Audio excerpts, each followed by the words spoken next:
सिर्फ एक काम करना है और ये प्रॉब्लम सॉल्व हो जाएगी। So good morning guys, welcome back to the channel. मैं हूं आपका होस्ट एंड दोस्त, आप सबका स्वागत हमारे channel roving on the road. तो आज हम बात करने वाले हैं E20 जो ब्लेंड किया जा रहा है पेट्रोल में, यानी कि एथेनॉल मिलाया जा रहा है जो पेट्रोल में, उससे क्या दिक्कत आ रही है या दिक्कत बिल्कुल भी है ही नहीं।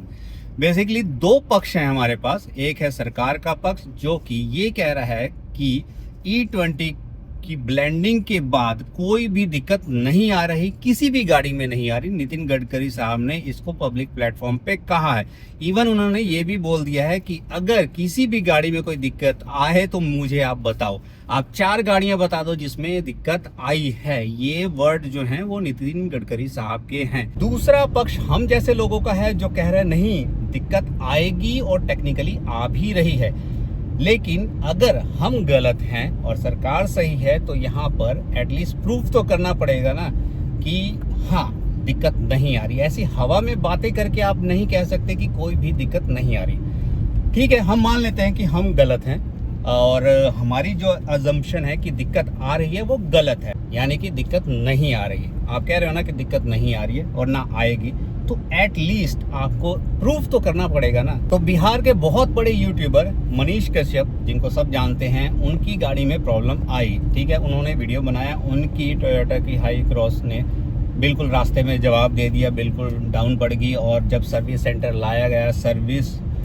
सेंटर पर जब वहां पर उसको डायग्नोस किया गया तो स्पेसिफिकली उसमें मेंशन किया गया कि ड्यू टू फ्यूल, जो फ्यूल उसमें डला हुआ था उसकी वजह से उस फ्यूल की पाइपलाइंस में प्रॉब्लम आ गई थी, जिसकी वजह से उनकी गाड़ी खराब हुई। ये टोयोटा ने रिमार्क्स दिया था। इसका मतलब ये हुआ कि फ्यूल की वजह से ही हुआ है। और फ्यूल में क्या है, फ्यूल में E20 यानी कि एथेनॉल मिला हुआ है। इसी मुद्दे को उन्होंने लेकर वो वीडियो बनाया और उसकी डिटेल और पूरी अच्छी तरह से उसमें सब कुछ उन्होंने बताया। उनका सीधा सीधा नितिन गडकरी साहब से सवाल था कि भाई अगर फ्यूल में दिक्कत है और टोयोटा लिख भी रहा है कि फ्यूल में दिक्कत है, इसका मतलब कि E20 प्रॉब्लम कर रहा है। अब आप ये नहीं कह सकते कि फ्यूल में दिक्कत है बट E20 की वजह से नहीं हुआ है, किसी और वजह से हुआ है, तो ऐसा नहीं हो सकता। तो टोयोटा ने स्पेसिफिकली उनकी गाड़ी सर्विस होने के बाद जब सब कुछ प्रॉब्लम डायग्नोस्ड हो गया, उसको फिक्स कर दिया, तो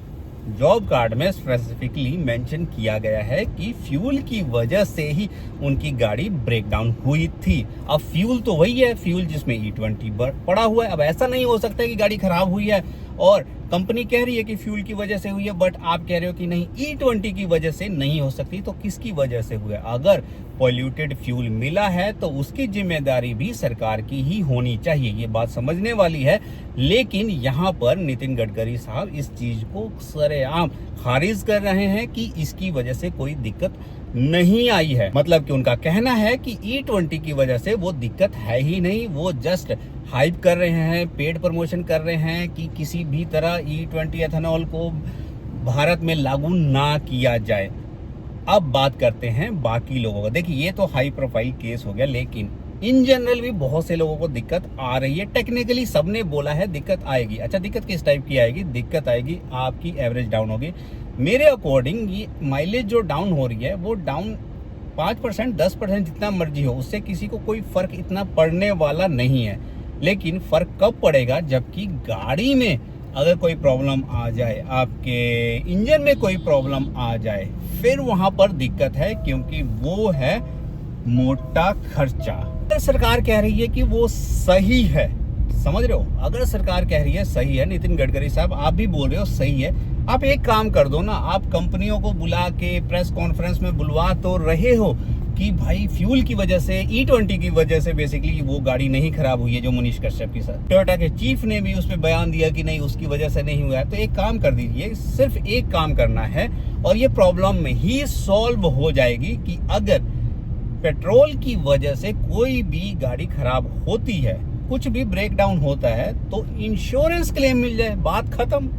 अगर इंश्योरेंस क्लेम मिल जाए, साल में अगर किसी की गाड़ी खराब हो भी जाती है और उसको इंश्योरेंस क्लेम मिल रहा है, तो फिर कोई दिक्कत होगी ही नहीं।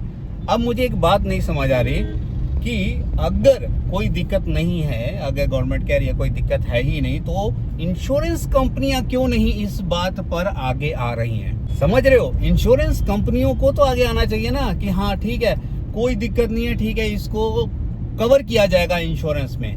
बट इंश्योरेंस कंपनियां क्यों खारिज कर रही हैं? तो इस चीज का अगर जवाब मिल जाए तो ये प्रॉब्लम ही सॉल्व हो जाएगी। आप ये मान लो कि ये माइलेज की दिक्कत है ही नहीं, माइलेज 10% भी डाउन हो जाए किसी को कोई दिक्कत नहीं होगी। अगर गाड़ी में साल में 2 साल में कोई इंजन में प्रॉब्लम आ जाए, इंश्योरेंस कंपनियां कवर कर ले, बस इतनी सी बात है।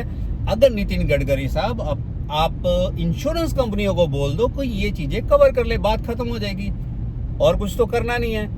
बट ये समझने वाली बात है कि अगर इंश्योरेंस कंपनियां नहीं कवर कर रही हैं तो इसका मतलब कुछ तो है। बट मेरा तो मानना है कि इंश्योरेंस में कवर होना चाहिए। अगर ये इंश्योरेंस में कवर हो गया तो मेरे अकॉर्डिंग फिर मैं कह सकता हूं कि हाँ, जो नितिन गडकरी साहब कह रहे हैं वो सही कह रहे हैं। ठीक है ना? सिर्फ एक काम आप यही कर दो, कोई दिक्कत होने ही नहीं वाली है। तो आप बताइएगा ये मेरी राय आपको कैसी लगी, और क्या आपको लगता है कि अगर ये चीज हो जाए, मतलब कि ये पूरा बवाल जो मचा हुआ है, अगर ये चीजों को इंश्योरेंस में कवर कर लिया जाए तो फिर हमें कोई दिक्कत नहीं होगी?